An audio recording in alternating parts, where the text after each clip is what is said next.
Alergi pada mata itu apa aja sih obatnya? Assalamualaikum warahmatullahi wabarakatuh. Selamat datang kembali di channel Julia MH.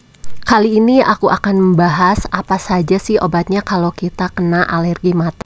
Video kali ini jadi menjawab pertanyaan dari Halimi Channel pada video aku sebelumnya. Pembekakan di bawah mata, penyebab dan tip penyembuhannya. Pertanyaan dari Halimi Channel. Bu, yang kedua kan itu alergi mata, apa saja? Soalnya mata saya agak bengkak. Di selaput putih matanya tidak sakit, tapi berasa ada yang mengganjal, Bu. Untuk menjawab pertanyaan ini, memang salah satu ciri dari alergi mata itu mata bengkak dan ada yang mengganjal. Masih bagus bahwa selaput putih yang ada di mata tidak menjadi merah.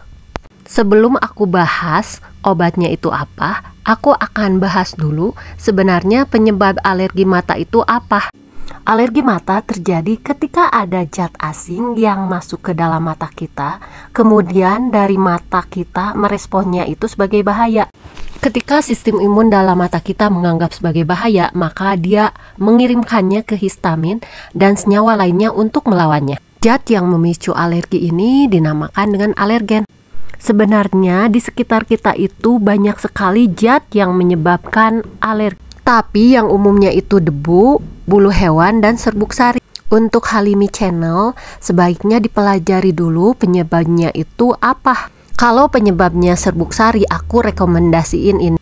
Pertama, hindari bepergian dalam kondisi cuaca yang berdebu dan berangin. Atau ketika serbuk sari itu dalam kondisi lagi banyak-banyaknya, misal menjelang pagi atau menjelang malam. Kedua, tutup jendela pada saat serbuk sari sedang banyak-banyaknya berterbang. Kalau pergi, ini hindari area yang banyak pohon, banyak rumput, dan banyak bunga.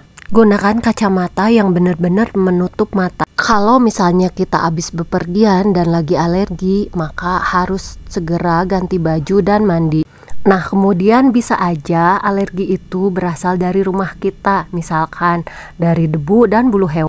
Kita tidak boleh menggunakan peralatan seperti karpet, permadani, atau peralatan lainnya yang berasal dari kain yang memungkinkan debu itu menempel. Yang kedua, kita harus membersihkan peralatan-peralatan tersebut menggunakan vacuum cleaner sehingga semua debu itu keangkat. Kemudian perabotan itu pun kita bersihkan dengan lap basah. Peralatan seperti spray, bantal, dan selimut ini sebaiknya dibersihkan secara berkala. Kita juga bisa menggunakan bahan bantal dan guling itu dengan bahan sintetis. Kita juga bisa menggunakan humidifier untuk melembabkan udara menjadi lebih lembab sekitar 30-50%. Hindari menggantung pakaian karena akan menyebabkan terjadinya jamur. Kamar tidur kita juga harus bebas dari hewan peliharaan. Kita juga harus rutin memandikan hewan peliharaan dan jangan lupa untuk membersihkan kandangnya.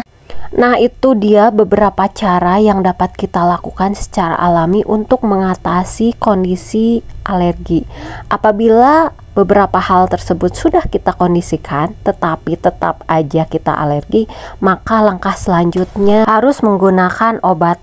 Yang pertama, aku rekomendasikan untuk menggunakan air mawar. Kalian bisa lihat di video pertama aku yang judulnya Cara Mengobati Sakit Mata Menggunakan Mawar Putih. Cara yang kedua, kita bisa menggunakan kompres. Ada beberapa cara dalam penggunaan kompres ini. Yang pertama, kita gunakan kain yang bersih yang direndam dalam air yang bersih, kemudian kita tempelkan pada mata kita yang bengkak. Yang kedua, kita bisa menggunakan kantong es. Kita kompreskan ke mata ini sekitar 15 menit. Nah, ini harus diulangi 1 jam sekali. Kalian juga bisa menggunakan kantung teh. Jadi kantung teh ini kalian masukkan dulu ke dalam kulkas. Kalau udah dingin, ini baru bisa kita gunakan, kita tempelkan ke mata yang bengkak. Kalau misalkan mata bengkaknya ini berasal dari bintitan, kalian bisa menggunakan air hangat untuk mengkompresnya. Tapi itu dilakukan sekitar 4-5 kali sehari. Cara yang ketiga, kita bisa menggunakan larutan garam.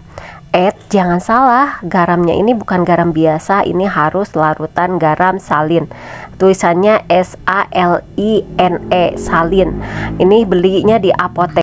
Kita pakai larutan salin ini biasanya untuk kondisi mata bengkak dan berair. Selanjutnya kita juga bisa menggunakan air mata buatan. Nah, air mata buatan ini berfungsi untuk menghilangkan kotoran-kotoran yang ada pada mata. Bentuknya seperti obat tetes dan ini bisa dijual bebas tanpa resep dokter. Air mata buatan atau obat tetes ini membantu melembabkan mata sehingga dapat meringankan mata merah, berair, dan gatal. Kelemahan air mata buatan ini mengandung bahan kimia sehingga penggunaannya tidak boleh melebihi 4 kali dalam sehari.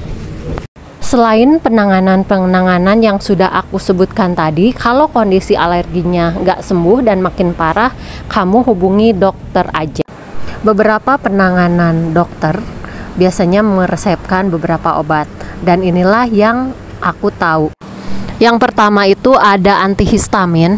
Obat ini ada berupa yang diminum, ada juga berupa obat tetes.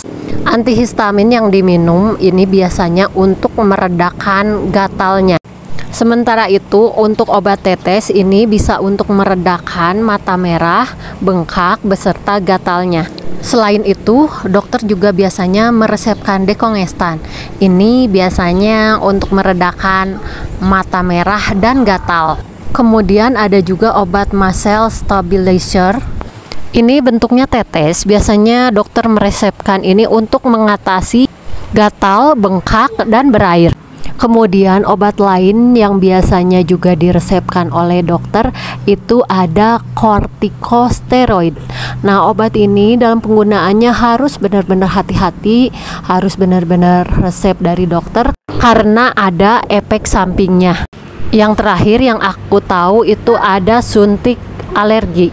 Kalau misalkan obat-obatan dokter yang tadi aku sebutkan itu tidak mempan, biasanya dokter meresepkan suntik alergi. Disebut juga dengan imunoterapi. Tujuan imunoterapi ini untuk membentuk sistem imun dalam tubuh sehingga lebih kebal apabila ada alergen yang masuk ke dalam mata kita itu.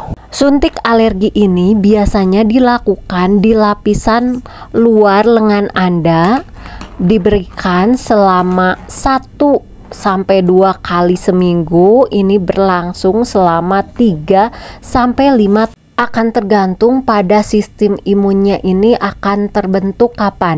Jadi aku sarankan kalau kondisi alerginya itu masih ringan, itu kita gunakan obat-obatan alami aja atau yang tadi udah aku sebutkan sebelumnya. Tetapi kalau memang kondisinya memang tidak memungkinkan, udah parah, mending kita ke dokter aja. Nah, demikian video dari aku kali ini. Semoga buat Halimi channel videonya bermanfaat, juga buat yang lainnya bermanfaat.